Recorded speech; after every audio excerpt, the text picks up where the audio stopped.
माँ गंगा, माँ यमुना, माँ सरयू, माँ गोमती, राप्ती, नारायणी,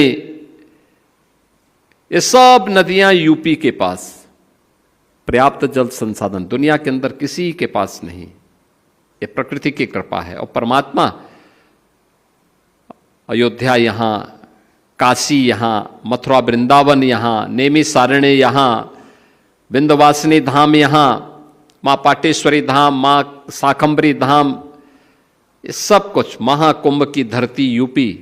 तो प्रकृति और परमात्मा की असीम कृपा यूपी पे।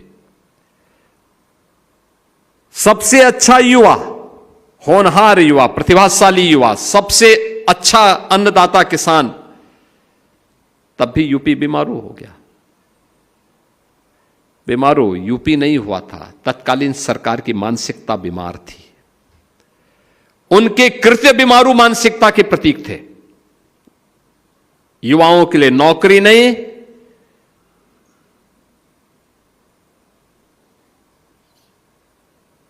जो सरकार अपने युवा की उपेक्षा करती हो, अपने कारीगर को प्लान करने के लिए मजबूर करती हो, अपने अन्नदाता किसान का अपमान करती हो, उस सरकार के लिए कोई जगह नहीं होनी चाहिए। और सरकार नहीं, वह सिस्टम के नाम पर एक कलंक है। और 2017 के पहले यही होता था। 2017 के बाद कैसे परिवर्तन हुआ, आपको मैं एक उदाहरण बताता हूं। लखनऊ में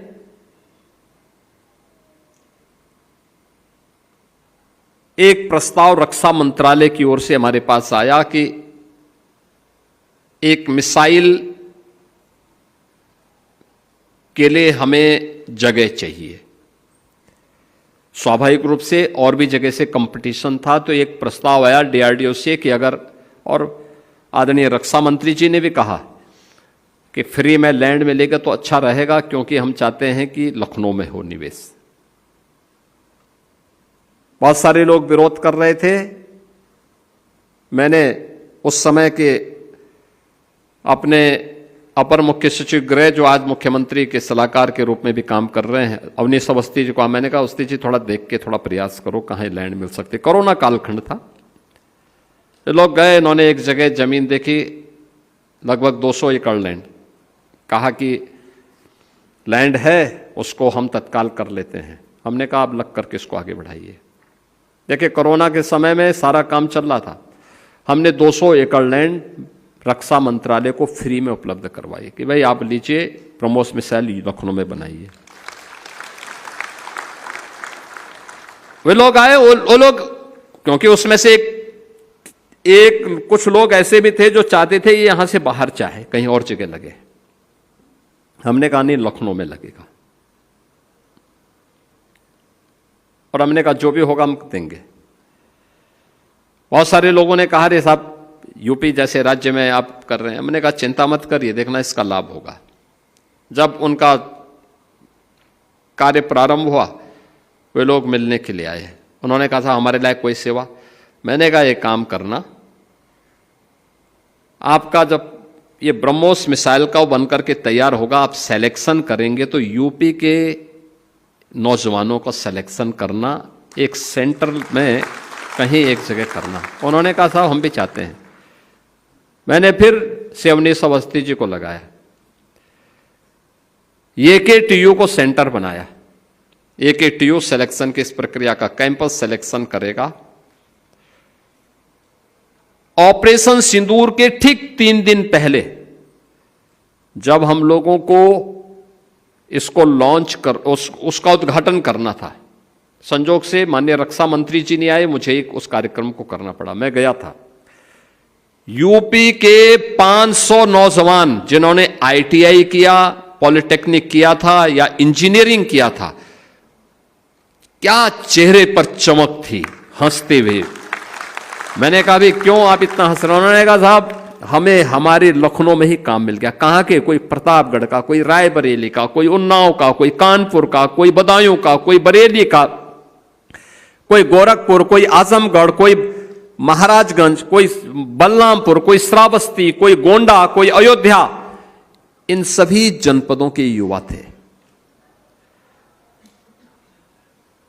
तो मुझे लगा कि देखो, मैं जो विरोध झेल रहा था कि हमें 200 एकड़ लैंड नहीं देनी चाहिए, चलिए एक काम अच्छा हुआ कि हमारे 500 नौजवानों को सीधे सीधे नौकरी मिल गई, यानी 500 नौजवान अपने ही घर में रोजगार और नौकरी प्राप्त कर लिए। और जब मैं मंच पे गया तो उनके अधिकारी आए, उन्होंने कहा साहब हमारी ब्रह्मोस मिसाइल बन करके और कुछ बिक्री हो गई, उसका जीएसटी का पैसा है। मैंने कहा किसका पैसा? उन्होंने कहा ये राज्य सरकार को जो हमें जीएसटी देनी है। मैंने कहा कितने का है? कहा 65 करोड़ का। तो मैंने कहा भाई ये तो आम और गुठली के दाम हो गए, हमारे युवाओं को नौकरी भी मिल गई और जीएसटी का पैसा भी हमें मिल रहा है।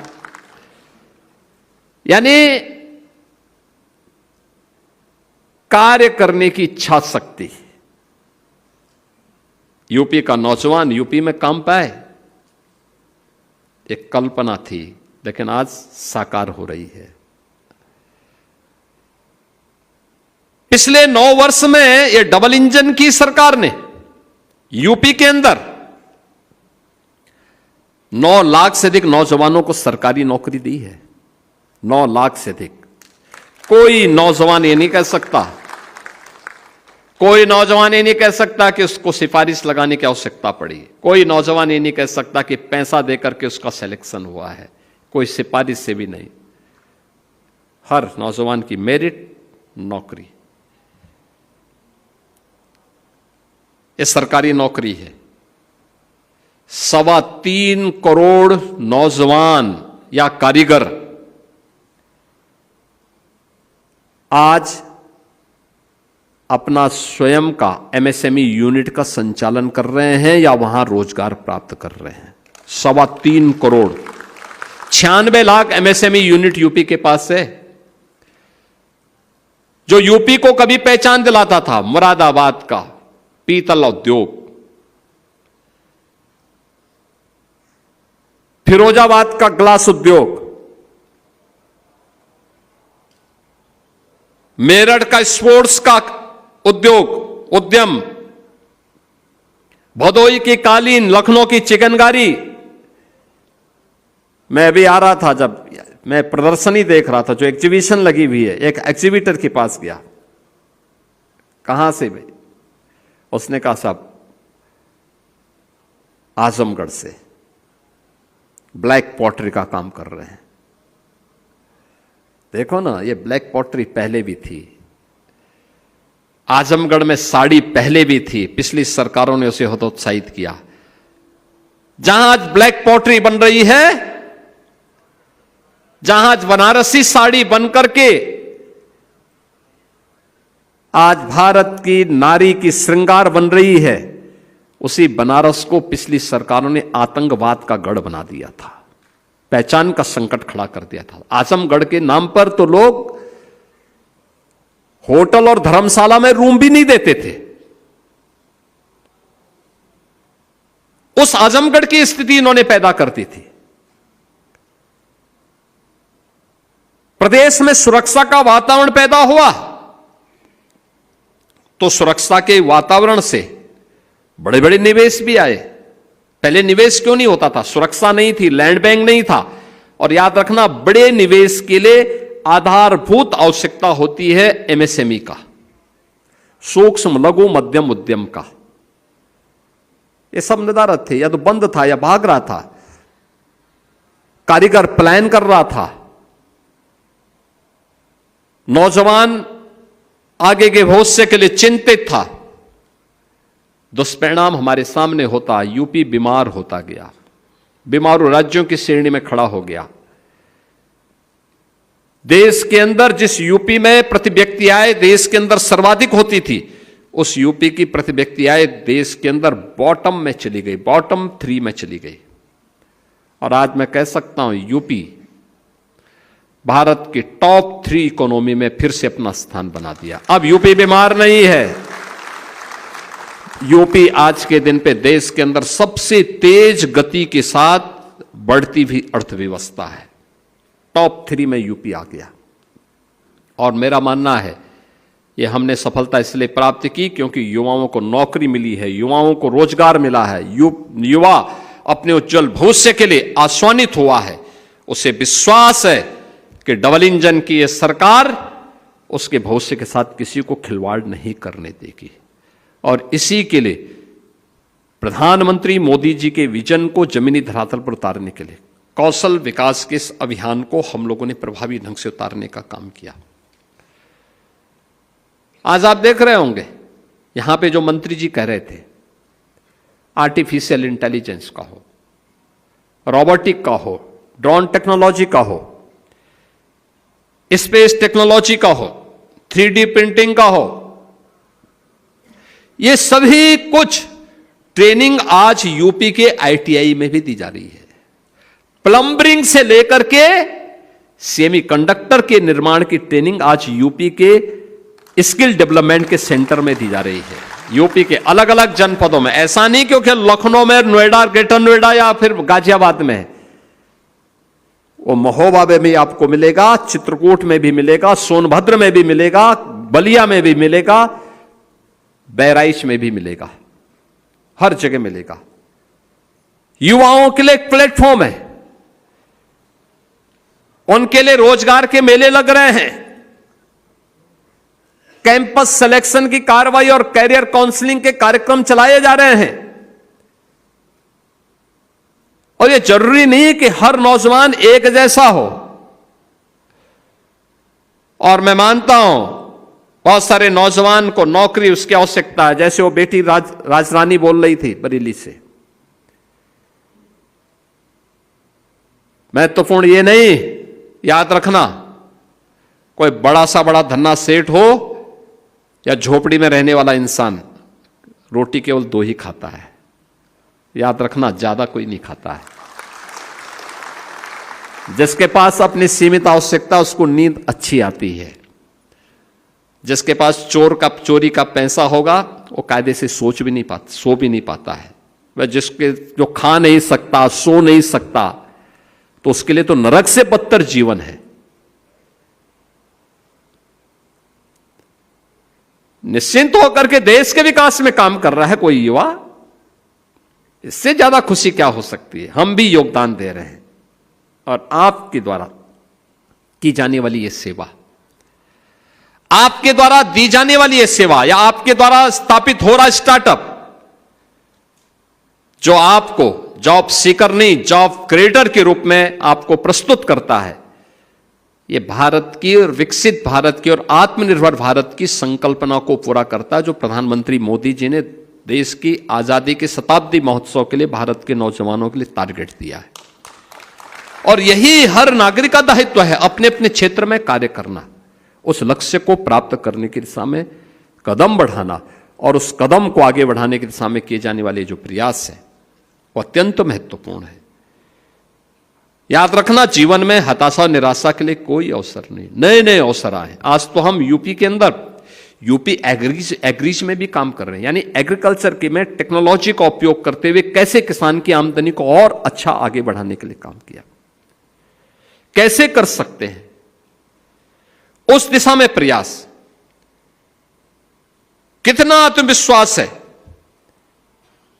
उस बेटी में जिसने कहा कि मैं 27,000 रुपये अपने दम पे कमाती हूं, अपनी मां का उपचार भी कर रही हूं और साथ साथ घर की व्यवस्था का संचालन भी कर। यह है स्वावलंबन। मुझे लगता है वो 27,000 रुपये कई लाख रुपए पर भारी है, और भारी है। और मैंने इसीलिए कहा, मैंने कहा उसकी मां का उपचार जो भी खर्च होता है पूरा मंगाओ, हम लोग सहायता करेंगे, राज्य की सरकार की तरफ से हम लोग सहयोग करेंगे। आयुष्मान कार्ड है उनके पास, लेकिन आयुष्मान कार्ड का इस वर्ष का पूरा हो गया होगा, पैसा हम देंगे उसको, समस्या नहीं उसकी। लेकिन महत्वपूर्ण यह है कि स्वावलंबन के सामने, किसी के सामने भीख नहीं मांगना है, स्वावलंबन के साथ आगे बढ़ना है, और ये देश की सबसे बड़ी ताकत होती है। उस ताकत को आगे बढ़ाने की दिशा में जो प्रयास हो रहे हैं वो अभिनंदनीय प्रयास है, और इसलिए हताशा निराशा के लिए नहीं। याद रखना, कोई बड़ा उद्यमी जो आज बड़े उद्यमी हैं एक समय वह भी आपके समान ही एक सामान्य नौजवान के रूप में उन्होंने अपनी कार्यक्रम को, अपने जीवन को आगे बढ़ाया, धीरे धीरे करके मेहनत करते हुए, स्टार्टअप अपना प्रारंभ करते हुए, कोई एक ऐसा काम प्रारंभ करते हुए धीरे धीरे करके उन्होंने विस्तार लिया, निर्णय लेने की सामर्थ्य विकसित की और अच्छा करने की सामर्थ्य विकसित की। आज वे बड़े उद्यमी के रूप में देश के सामने हैं, दुनिया के सामने हैं। आपके सामने भी ढेर सारे अवसर हैं। उन अवसरों का लाभ उठा करके हम सबको आगे बढ़ना चाहिए। याद रखना, ये जो हमारा डेमोग्राफिक डिविडेंड के रूप में दुनिया का सबसे बड़ा युवा वर्कफोर्स है, इसकी स्किलिंग आज के दिन पर हमारे लिए बहुत महत्वपूर्ण है। काम की कमी नहीं, दुनिया आपका इंतजार कर रही है। भारत के अंदर भी नहीं है काम की कमी आज के दिन पे, और दुनिया के अंदर भी नहीं है। हर जगह लोग मांग कर रहे हैं।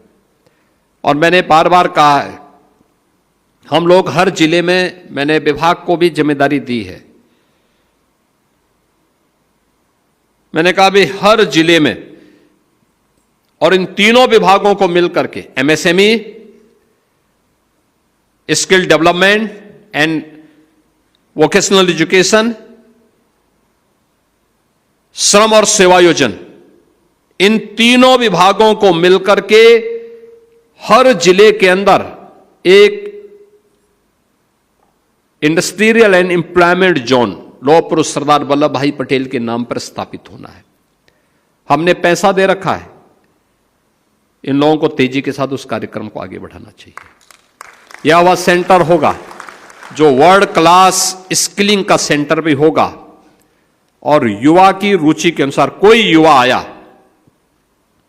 वो 8वीं पास है, 10वीं पास है, या ITI का सर्टिफिकेट लिया है, नौकरी चाहता है, किस फील्ड में जाना चाहता है, उसकी स्किलिंग होगी, उसको तत्काल वहां जॉब उपलब्ध करवाने की जिम्मेदारी ली जाएगी। वो चाहता है कि मैं अपने देश के साथ ही दुनिया में भी जाऊं। वह जापान जाना चाहता है, जापानी भाषा की जानकारी उसको उसी स्किलिंग के दौरान, और फिर जापान ले जाने की व्यवस्था।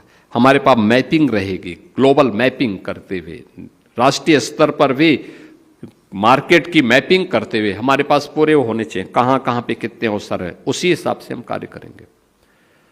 अब जैसे हम लोग बोलते हैं कि साहब प्लम्बरिंग में एक अवसर है, हर घर नल की योजना हो या PNG की स्कीम, हर घर तक पहुंचाने का काम हो रहा है। नौजवान उसमें जा सकते हैं, ढेर सारे अवसर उसमें मिल सकते हैं। दुनिया इलेक्ट्रॉनिक के इसमें जी रही है, डिजिटल इंडिया के इस युग में जा रही है, इसमें ढेर सारे अवसर हैं। हमें अपने युवाओं को उसके योग्य, उसके अनुरूप तैयार करना होगा, और उस तैयारी के लिए जो प्रयास प्रारंभ हुए हैं, इसको और गति देने की आवश्यकता है। साथ साथ विभागीय समन्वय को और मजबूत करने की आवश्यकता है। तीनों विभाग मिलकर के, श्रम और सेवायोजन, MSME और व्यावसायिक एवं कौशल विकास विभाग, ये सभी मिलकर के एक साथ काम करेंगे तो यह गति कई गुना आगे बढ़ सकती है, कई तेज गति से आगे बढ़ सकती है। इस गति को हम आगे बढ़ाते हुए कार्य करेंगे तो यूपी की जो ये युवा वर्कफोर्स है, या यूपी की अर्थव्यवस्था को $1 ट्रिलियन की इकोनॉमी जो हम लोगों ने 29-30 का टारगेट दिया है, ये हम इन युवाओं के बल पर इसको पूरा करने में सफल होंगे।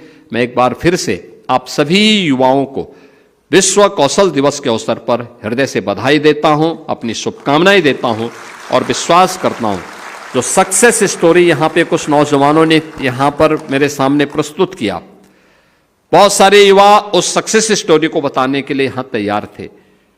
समय की बाध्यता आपकी भी मेरी भी, कुछ लोगों को मंच पे बुला के सम्मान भी दिया गया। मेरा मानना है इसको और गति इसमें बढ़ा देने की आवश्यकता है, इसके बेहतरीन परिणाम आएंगे, और जितना स्किलफुल नौजवान होगा उतना ही देश की इकोनॉमी तीव्र गति से आगे बढ़ेगी, प्रदेश की इकोनॉमी तीव्र गति से आगे बढ़ेगी। आप सबके प्रति मेरी मंगलमय शुभकामनाएं हैं। धन्यवाद। जय हिंद।